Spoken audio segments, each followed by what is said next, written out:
Over the weekend, President Trump celebrated firing more than 100 missiles into Syria by tweeting, "Mission accomplished!" They say if you cannot learn from history you are condemned to repeat it.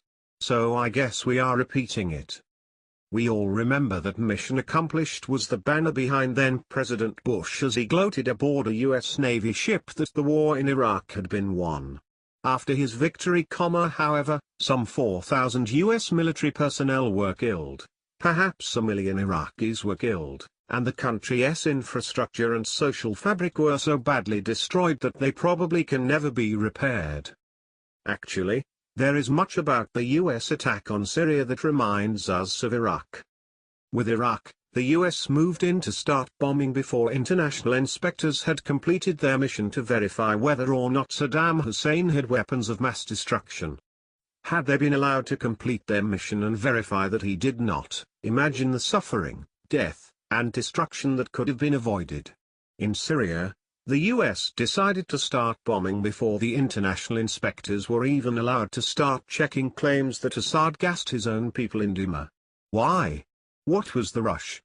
Was Washington afraid they might not find Assad guilty? Who really benefits from U.S. attacks on the Syrian government? There were reports that ISIS began making moves immediately after the airstrikes. Do we really want to be Al-Qaeda and ISIS's air force? Is that going to keep us safer?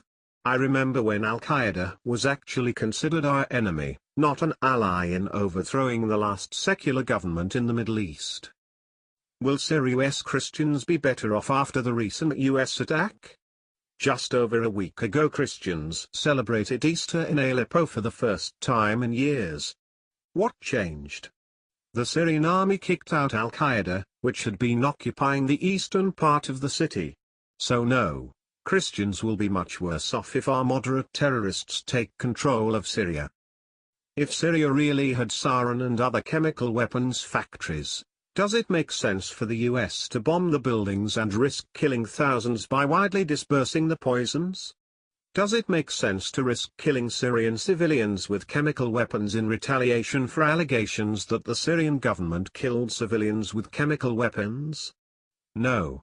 It seems more like the phony mobile WMD labs we were told that Saddam Hussein had constructed. If the US knew Syria was manufacturing chemical weapons in the buildings they bombed, why not notify the Organization for the Prevention of Chemical Weapons, OPCW? The OPCW had certified the very building the US bombed as chemical weapons free not that long ago.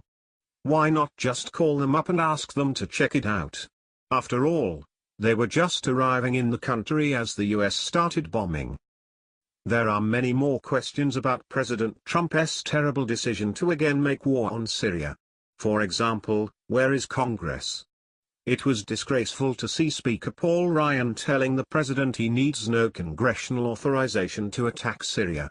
All members of Congress take an oath to uphold and defend the Constitution, and the Constitution says that only Congress can declare war. Does that oath mean nothing these days? President Trump will come to regret the day he let the neocons take over his foreign policy. Their track record is abysmal.